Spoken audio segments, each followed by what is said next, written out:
And Hello and welcome to World Sand Project. I'm the magical sand princess, Shelley Carney.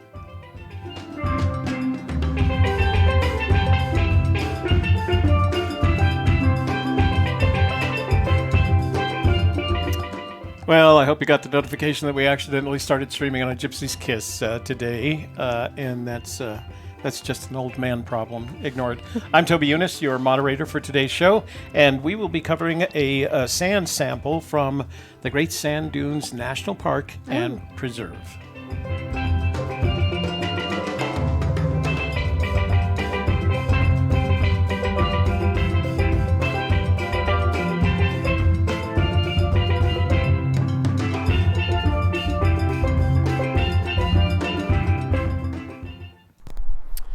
Hey everybody, this is Toby Younis with the World Sand Project, and I wanted to give you my first ride.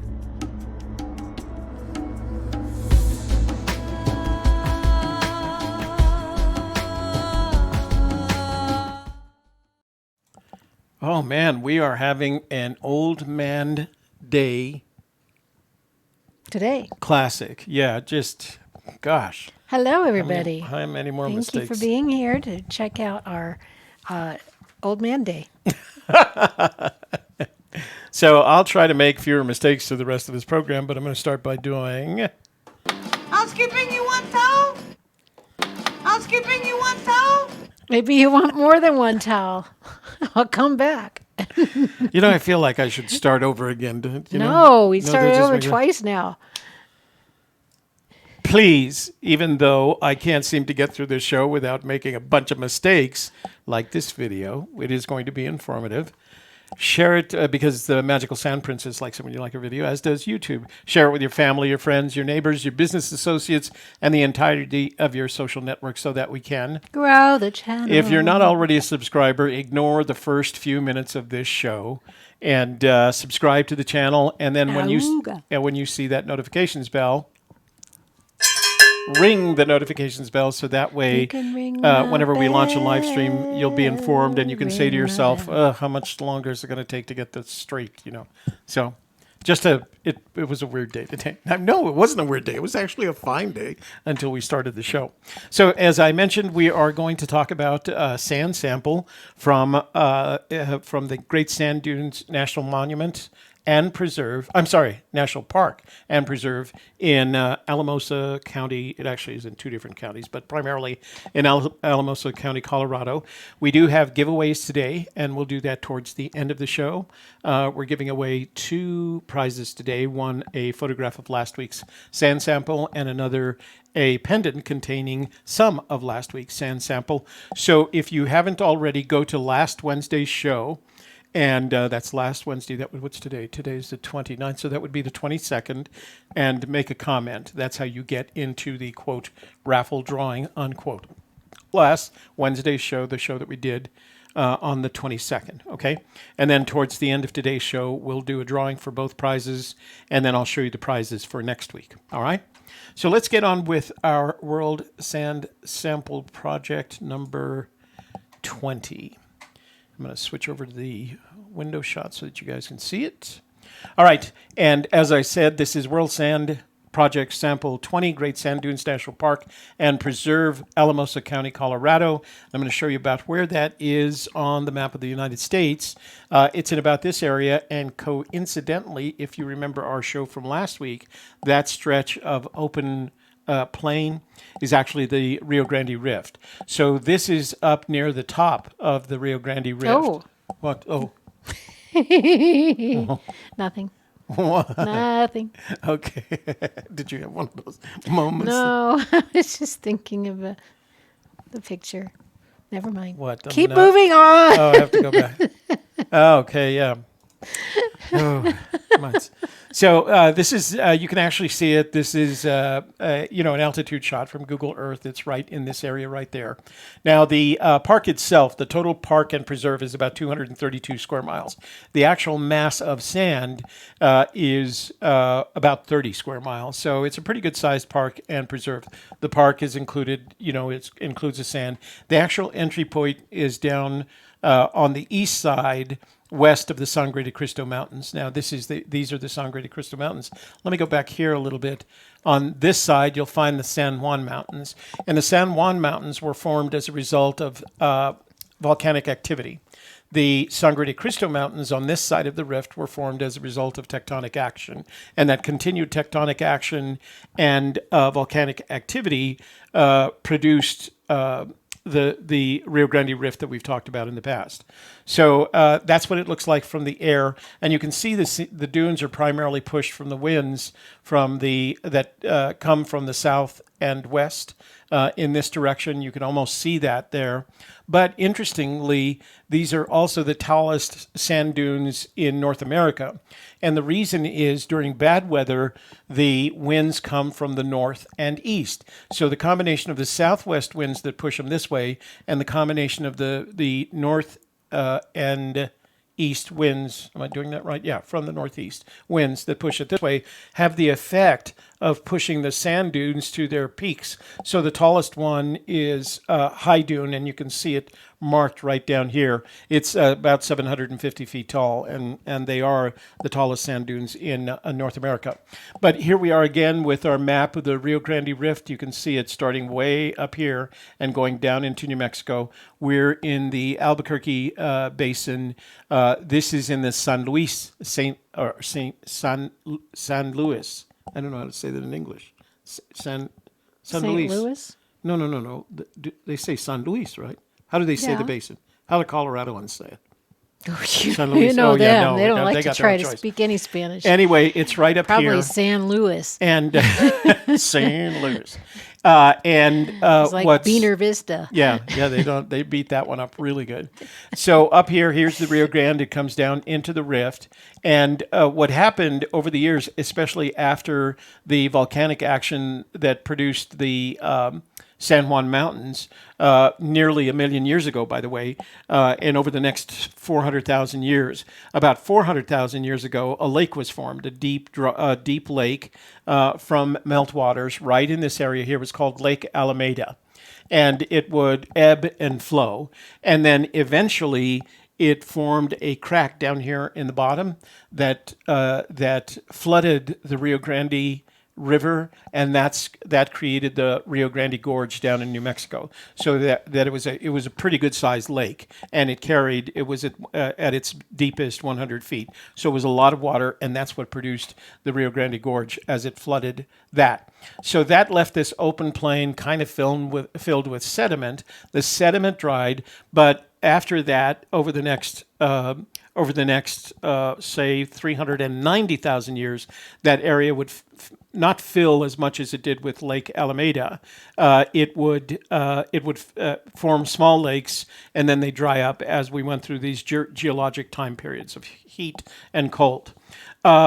And eventually it dried up and it never returned. All the water was being routed into the Rio Grande River. So as that sediment dried, it started forming sand, and those southwesterly winds started pushing it towards the mountains, and that's what formed the sand dune. So the sand dunes are some of the sand in the sand dunes can go back as far as tens of thousands of years, because that's based on the estimate they have from the sand, from analyzing the sand. They feel like the dunes were formed tens of thousands of years ago. Now, we do know for certain that this area is populated by the early Native Americans in the form of the Southern Ute tribe, and the sand dunes had special meaning to them.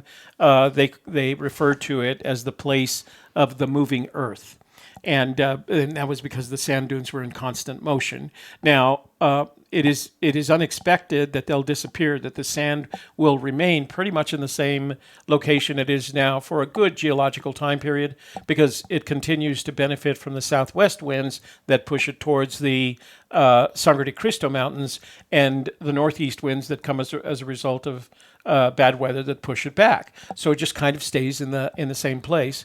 So we know that Native Americans, that humans populated the area at least 11,000 years ago, and they'd migrate based on whether there was water or not, because there were times when it was completely dry, so they'd have to go look someplace else. Also during that time, we know that there were mastodons and the larger early species of bison there. And so they used to hunt the mastodons and bison. And these are the Native Americans that had already learned the use of the Folsom and Clovis points, as well as the use of atlatl, which gave them the power and performance they needed to bring down a mastodon or one of these large prehistoric bison. The first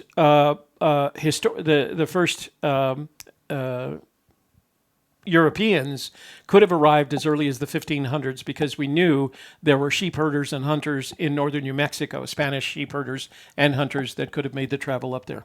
You're just going to show this tiny picture. I'm sorry. Okay, sorry. You're right. So let's go.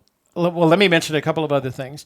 So one of the things that I found was this. Let me see. So I put all these links. There is this very good pamphlet on the park that was done by these geologists down there. I have put it 72 pages, and it is very detailed and very informative. And I've put a link to that pamphlet in the description box below. In addition to that, I've put a link to the Great Sand Dunes National Monument, so that if you plan to go there, you can go to the National Park Service site. This is the National Park Service site. So let me go back to the screen so I can tell you the story. Makes it look like a beach, doesn't it? Well, it's based on a stream that flows on the eastern side. there. Oh, okay. Yeah. And you know that You can walk across the stream because it's only like barely even above your feet. in this on their site, there's a little video of watching the stream because it has an ebb and flow based on the sand that precedes, that calls it up there, and it releases these waves that people have learned. All you have to do is wait for the wave, and you can surf down. I forgot the name of it. Modena. Let me see if I People can. usually surf down the sand.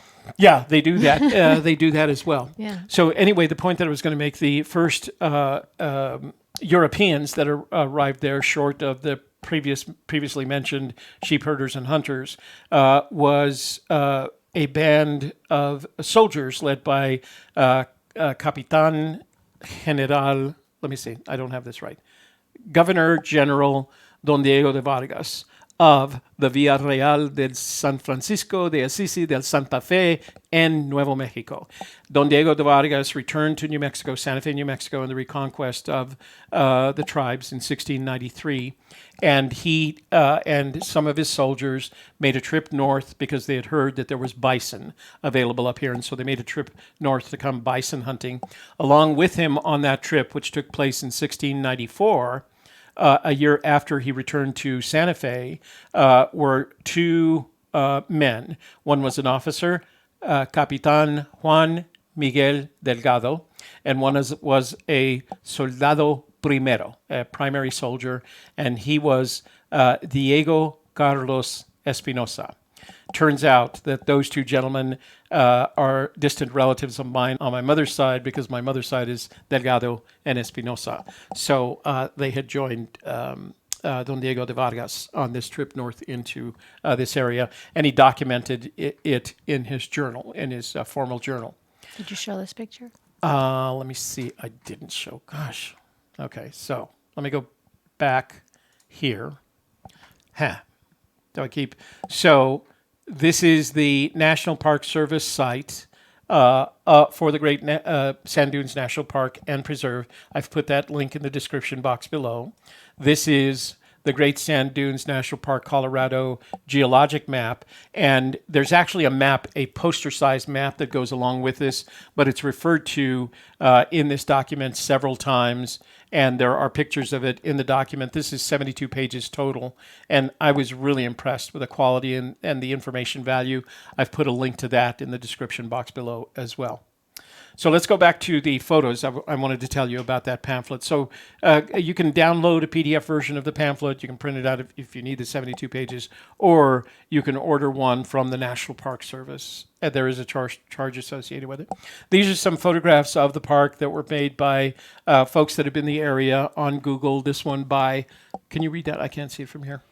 Lucina Geyser? Geyser, yeah. That was done in November of 2019, so it wasn't that long ago. It does snow there. This is a beautiful autumn picture, but it does snow and it does collect snow. And I found some pictures that had snow on it, but I think that's the kind of thing that you could find for yourself. So here's people playing in that creek, and I think it's called Modena. It's a Spanish name. But it ebbs and flows, and it's usually most active between the beginning of April and the middle of June when the spring runoff occurs. Between the middle of June and late August, it sometimes can be dry. But Or just mud. yeah, or just mud, that's right. But it's kind of interesting because people use it as, they call it the Colorado Beach. So when they go to play there. AJ Rainville wants bigger pictures next time. Okay, I will. And I guess let me see if there's a way to blow them up. Let's see. Yeah, I don't seem to have that option. Okay, I will get bigger pictures next time, guys. So this is the sample. It was, as you can see, mixed. I see light tans, dark browns, and even black. But it was a very nice sample. It's got a lot of variety in it. And as a matter of fact, it was made a national monument in 1932 by Teddy Roosevelt. And one of the reasons they wanted to make it a national monument is to protect it from the cement manufacturers, because they wanted to start collecting it and use it in the production of concrete. And so he put, nope, we're not going to do that. We're going to make it at first a monument, and then in the year 2000 they converted it into a park. But that was the initial reason. One of the, not only was of course a unique to the United States and North America, but they also wanted to protect it from sand mining effectively. Back in 1932, and I don't believe that there was any kind of recognition of the issue associated with sand as a resource back then. It was just like, no, we are not going to let you screw this up. That would be like driving into Yellowstone, grading it up, and turning it into a parking lot. So sand sample, that is our sample. We're getting quite the collection. I found a plastic box that has separations in it, and I've started collecting them there. So I'm about to, when we get to pepper. 36, we'll fill it up, and I'll show you the box. I bought several of them because that's how we're going to keep maintaining the samples. This is our giveaway for today. I'll show you the live version of it. I found a little locket with the what looked to me like tourmaline, which is a very Colorado, in my opinion, a very Colorado Stone? Gemstone, yeah. So this is what it looks like from the overview. It's hard to pick a dominant color, but it does have quartz. It does have regular rocks, various rocks and other minerals. I did find, and I think we'll see it here in just a minute, I did find something that to me looked like a garnet. Various sizes. They all went through the 2 millimeter sieve without any trouble, the number 10 mesh, without any trouble. There wasn't anything that got hung up on it.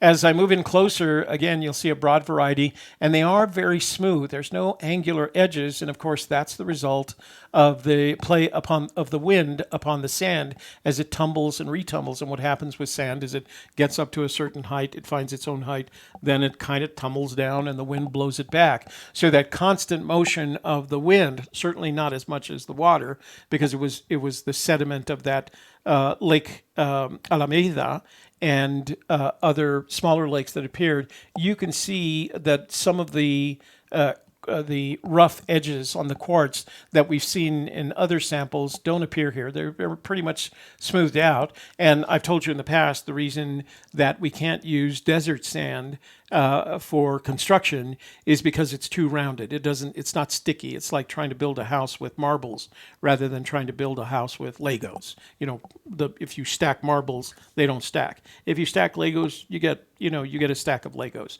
and that's the difference here. So it wouldn't. I don't think it would have made a good resource for construction anyway. But I like the variety. It's a beautiful variety. I took several pictures because every time I turned around, there was another kind of different rock, agates and feldspars and jaspers, all in there, and a variety of colors, everything from the blues to the reds. So it was pretty impressive. I also did note in this case a bit of olivine. Let's see, this is a Captain Marvel rock right Yeah, there. that's got the combination of the blue and the red. Lots of quartz, very translucent quartz, and then over here some of the less translucent quartz. So it does have a variety, and of course keep in mind that you're looking at grains of sand here under the digital microscope. So it was a good looking, and I think this is the picture that I chose for the giveaway image today because I like that the olivine was in there and the Captain Marvel stone was in there. So it was kind of cool. So several shots from there, and we'll look at it under the microscope. It had a lot of magnetite, and as I read the article on the Great Sand Dunes National Park in the area labeled geography, there's a very good Wikipedia page on it, but it mentioned that there was a lot of magnetite in the sand as it came down, as it was eroded down from the Sangre de Cristo Mountains, and it showed that. Yeah, do you have a question?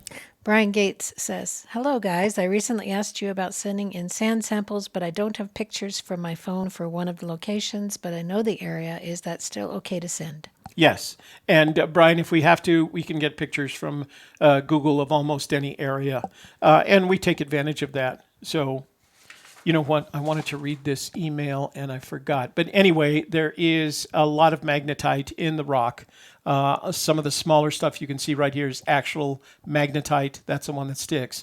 And then these are sand grains that have some enough iron in them to be attracted via the magnetite. So the first layer turns out to be the magnetite, the very dark stuff. If you're a gold miner, you'd call it black sand.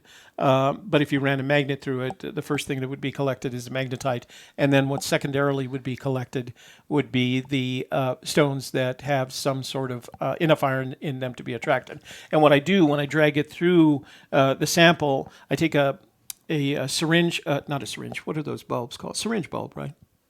Yeah, Squeeze bulb, whatever it is. Air bulb. like a turkey baster. No, well, it's more. I use it. It's for photography, so you can clean your lens. Yeah. And I just give it a soft blow on there to make sure that the objects that are being that stick to the magnet are actually magnetic and just not hanging out because they want to be with their friends, their fellow rocks. Okay. So I did want to read an email. Snuffer. Yeah. Well, That's what snuffer is for Virginia taking it says. out. So I did want to read this email because this is from a fellow YouTuber. Now You're gonna he go doesn't. back to full screen then. Yeah. For now. Oh, Jiminy Christmas. I do not know what's wrong with me today. Stop clicking on the thing. Yeah. So this is from a fellow YouTuber. He has a channel that we know from our Fen channel, The Gypsy's Kiss, because he covers it as well. And we saw him, we met him when Christy and Mike did their last marathon, and after the marathon, they had an after-hours party. And I think there were 16 of us in the room, and he was one of the gentlemen in the room. His name is Carter Sitterson, and I've heard him refer to himself as Carter C. And he says, "Hey, Toby and Shelley, I hope this email finds you both doing well. A sample of sand and a few small stones, rocks from Playa Santa Teresa, Costa Rica, was put in the mail today, and this was sent Tuesday. It should arrive in New Mexico this Friday, 1:31. MEH shared the World Sand Project with me while I was on vacation. Thank you, Michael. So I figured I'd grab a bit of sand while my wife and I were down there last week.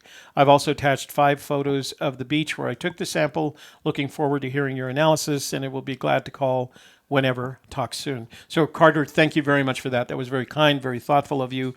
And I'll try, what I've been doing is judging whether or not the sand is going to fit in the pendant. So if it fits in the pendant, it'll be a Wednesday, and we'll try to do it next Wednesday. If it doesn't fit in the pendant, then it'll be a Friday. Nonetheless, I'll let you know in advance, and we'll give you a call so you can tell us about the Playa Santa Teresa. So yeah, I've got a sample that ended up on Friday today because it's from a Hawaii glass beach, and the grains are just they're sand grains, but they're too big to fit in the neck of the pendant, so I couldn't get them into the pendant. And they'd make a great pendant. I wish there was a way to do it. So let's take a look at the Great Sand Dunes Maybe you National can Park. find a different style of pendant to get him into. Yeah. Take a look at the Great Sand Dunes National Park here, and let me see, that would be window shot. Okay, So let's go over to the visitor center, which is on this side over here. And there are a lot of little yellow guy things. So let's pick them up and see what we can find. I'm going to put them on the front of the visitor center here and see if that makes them happy. There we go. Okay, so that's the front of the visitor center. And as usual, the National Park Service recently, their visitor centers are just outstanding. And part of it is the fact that they have these unique locations. And this is on the east side of the sand dunes, between the sand dunes and the Sangre de Cristo Mountains. But they've also learned that people really enjoy going through and understanding the natural history and the geology of the location. And then, of course, they always have, and it's my favorite thing, the gift shops, because I love just getting souvenirs from there. I haven't. Shelley and Kevin have been to this location. Yep. I have not, and So if you go that way, you go to the sand dunes. If you go the other way, there's a waterfall that you can hike to that a lot of people go to. up the Sangre de But, Cristos. Yeah, but okay. you kind of want a heavy duty vehicle for that. We took our little Fiesta, and it was pretty hard on it to do that road to the waterfall. Oh, okay. The road to the sand dunes, you can take any car, it'll be fine. Okay, so I'm just going to take you to the parking area over here, and that gives you the best view of not only the water area, but the sand dunes itself. And so I'm going to turn this around because right now we're facing, that would be west, and we want to turn it around. There's the sand dunes, and there's that little creek. And dang nabbit, I wish I could remember. I'll look it up here in a second. But it has a name, and it ebbs and flows. At some times of the year, there is water in it. At other times of the year, there isn't. Now, this was made in February 2018. So this is as late as February. I don't know. It's seems to me kind of chilly. Did you walk through the water when you guys went? It was like this, where it was just wet, but not like walking in water. It was just like wet ground. Did you feel like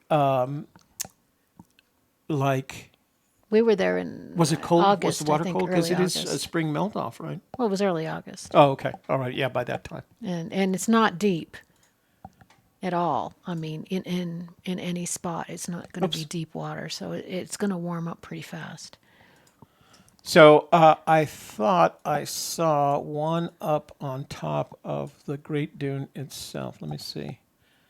So let's see if we can take one. And it's funny. It's one of those places where it looks like it's really close. Oh, we'll just walk right there. And Yeah. then you're walking and you're walking and you're walking and you're like, we're still not there yet.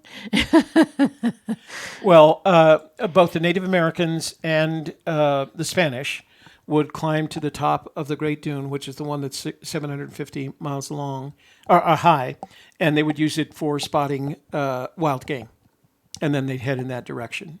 In addition to that, there were two other searchers of notoriety. One was John Fremont, and he was directed there by Lewis and Clark. And they told him as they were returning from their trip back to from their trip out into the Northwest and back to St. Louis, they said, go explore the southern part of this. So he was the first one to cross the Sangre de Cristos and get into the great Sand Dunes National Park.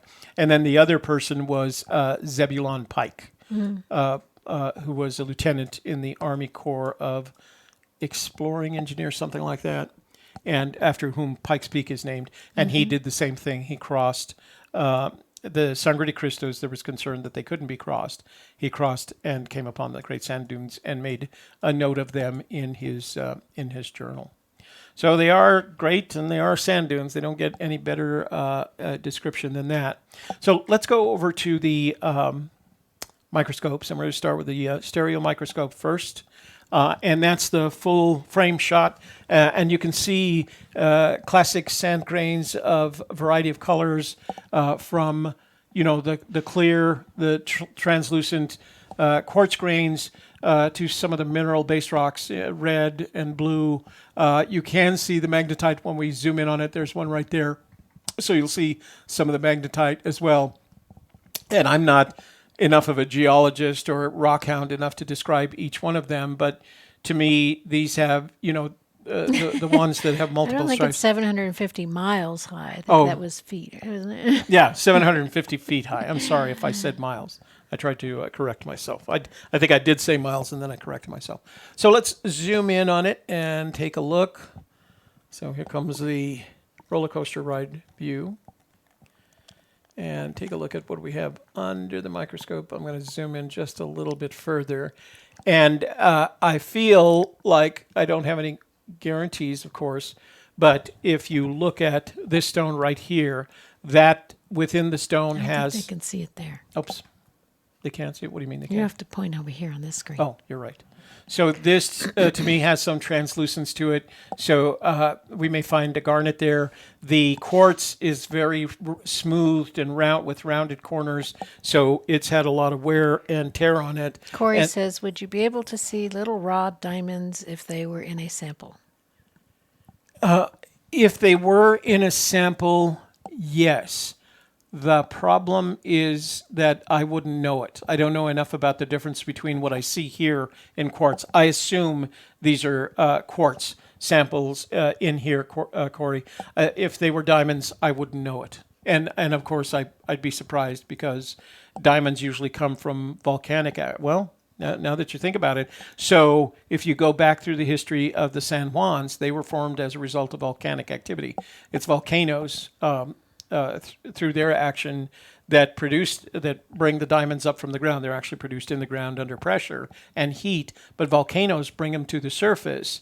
And then those volcanoes, those mountains that were formed, actually produced some of the sand in the form of mass wasting and weathering that brought it down into that lake. So I suppose, I don't know if, I'm not a geologist and I don't try to play one on YouTube, but I suppose there is a possibility that there could be sand grains that are diamonds because they would last the longest. They're the hardest on the Mohs scale. The object on the Mohs scale to determine hardness is a diamond. It's a 10. And so it would outlive everything else that's there. Quartz, we see quartz because it's a 7, and we see the corundums because rubies, emeralds, and diamonds because they're rubies, emeralds, and sapphires because they're just below, they're just above quartz and just below diamonds on the scale. So it is possible you might find one in a sample like this, but I wouldn't know how to recognize it. To me, all the quartz pieces, especially when they're not quite this rounded, when they have a kind of angular look to them, they look like diamonds to me anyway. And when I put them under the polarizing microscope, you see those colors and you think to yourself, ooh, pretty, for lack of a better way to describe it. So let me look around, see what else we've got here. There's a nice quartz piece for you. So again, very translucent, very good looking. That one has a little more cleavage in it, a little bit more broken than some of the others.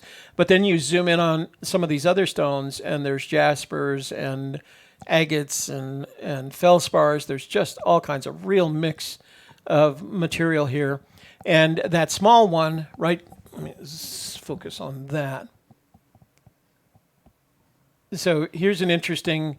That is, the small one right here is magnetite, and that, because of the mixture of things it has, is probably basaltic. And again, since all of this was produced from volcanic action in the San Juans, that produced the San Juans, we're just as likely to get basalt as we are quartz. So I think that's what makes the sample so darned interesting. Is there's a big, broad variety of material in here, and it all looks, really good. So I can zoom in, start on the quartz, and then as I go through the depth of field, I can go progressively down. That smaller piece, the one that looks blue, it's really black, and that gives you an indication that it's the magnetite because that's what happens to magnetite. And this right down here, the green one, is likely olivine. So there's a big, beautiful variety. It's one of the, I can can comfortably say that in terms of the sand samples that we've seen so far, this one has the biggest variety of material that we've seen in any of them. I mean, we do have the beach sand samples that are very much oriented towards the beach, and the nature of being near the sea. This one never saw the sea, right? It's never been there. It's just the result of, on one side, volcanic action in the San Juans, and on the other side, tectonic action for the Sangre de Cristos. That one's got an X on it. Yeah, it does. Look, there's a little... That must little... be where the treasure is. So, and if you look down here, let me see if I can get to it so you can see it. So one of the other things that I saw, of course, in addition to the olivine, which is basically green quartz, is I saw a lot of the orange quartz as well. And that would, were it not a grain of sand, that color quartz will eventually make a citrine very orange, and like the one that Shelley's, when I go back to full screen, you can see what Shelley's wearing today. She's wearing, I debate this with Tony, who sent it to us. It can be either what I call a Colorado topaz or a citrine, because it's so orange, it looks like one of those Colorado topazes. So a very nice little sample, worthy of review from a wonderful location that has a great geologic history, and and deserves to be a national park. So let me change over again. I'm close to deciding not to use the polarizing microscope on the shows, and the reason is the light is so convoluted that only in certain conditions do you get the same benefit of seeing sometimes what I see, and it isn't until, so hold still, this is going to be a roller coaster right here. So Corey said, it might be a while, but I'm going to try and get a sample from Nugget Lake, Wisconsin, and thanks for the info. Oh, good. Good. Yeah, we look forward to samples from anywhere. The nice thing about it is you don't have to go to Great Sand Dunes National Monument in Colorado to find sand. You can go down to your river, the river that's not far from your house, or in some cases, depending on where you live, the arroyo, the dry riverbed. And there's sand in there that you may not be able to tell unless it's under a microscope. But it's just beautiful, and I'm going to strongly recommend if you have any interest in any of in looking at these samples. I've been posting in the geology group on Reddit, and we've been getting a really positive response. People really enjoy this because to them, this is like miniature geology. They just like looking at the objects and determining what kind of rocks they came from and what they would look like. And they don't, they look at big pieces, bigger than macro pieces. They look at large pieces, whether they are from a particular type of stone or a fossil. So seeing this material under a microscope for them is, I think, just as interesting.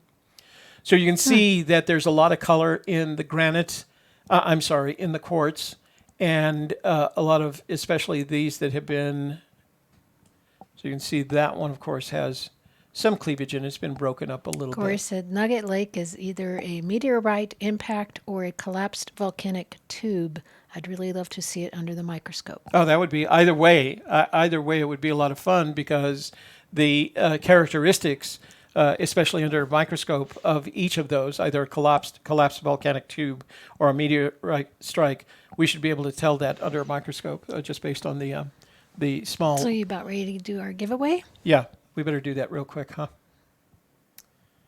Since we have another show to get to. Okay, so make sure that you've gone to last Wednesday's video, the 22nd.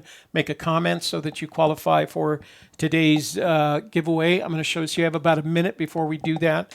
I'm going to go back to full frame here, and I'm repeating it for my own benefit. So today's giveaways include a picture from last week's sample that Shelley collected from the arroyo in Rio Rancho. With gold in it. With gold in it. Because I'm the treasure princess. And then Sand princess.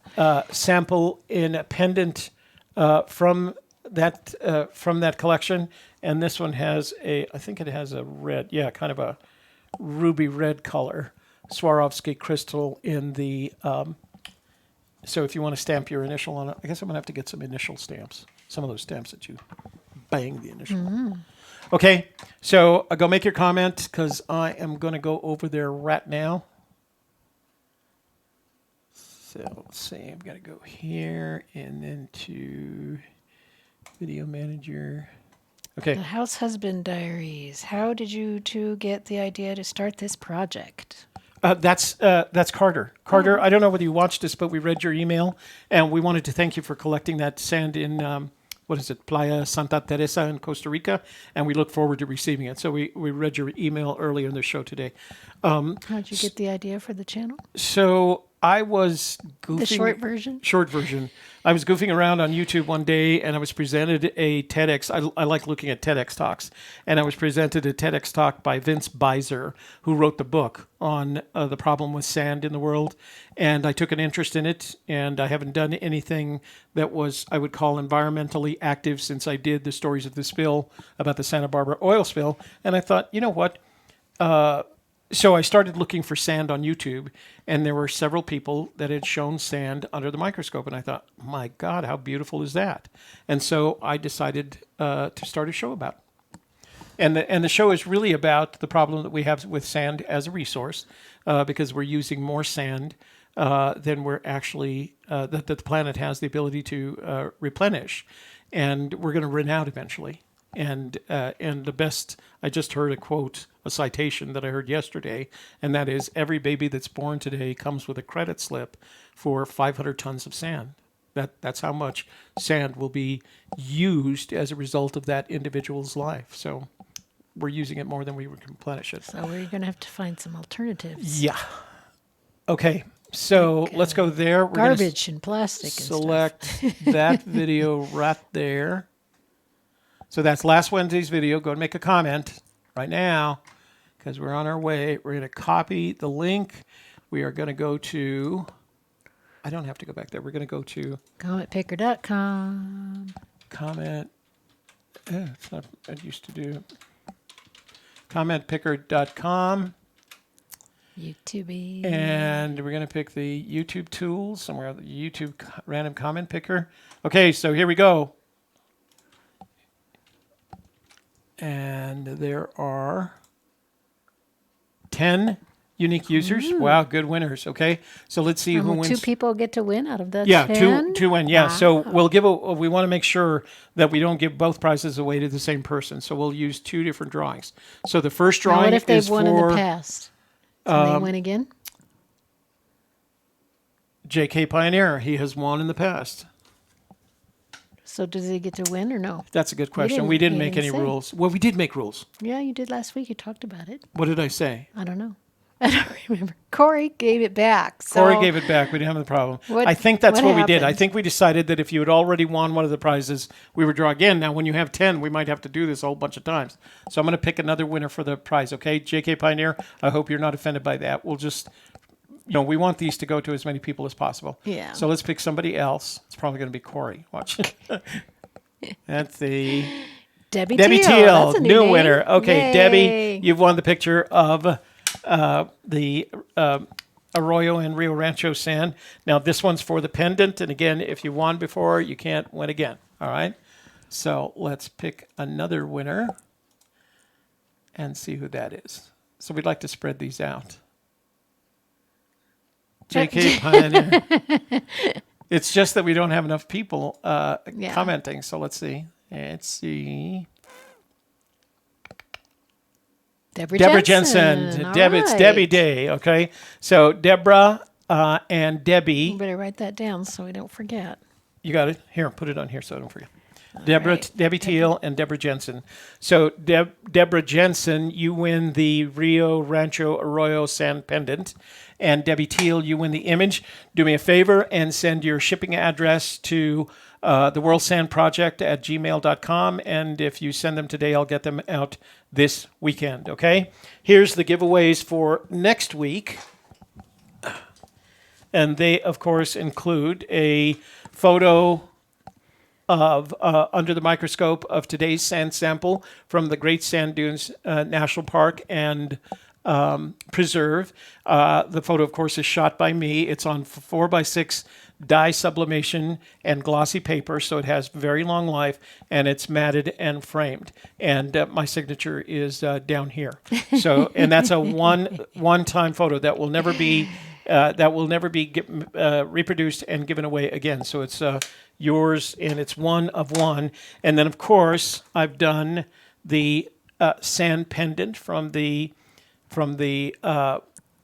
Great Sand Dunes National Park. So that's the second giveaway. In order to qualify for that giveaway, you have to make a comment on today's Tell your friends. video.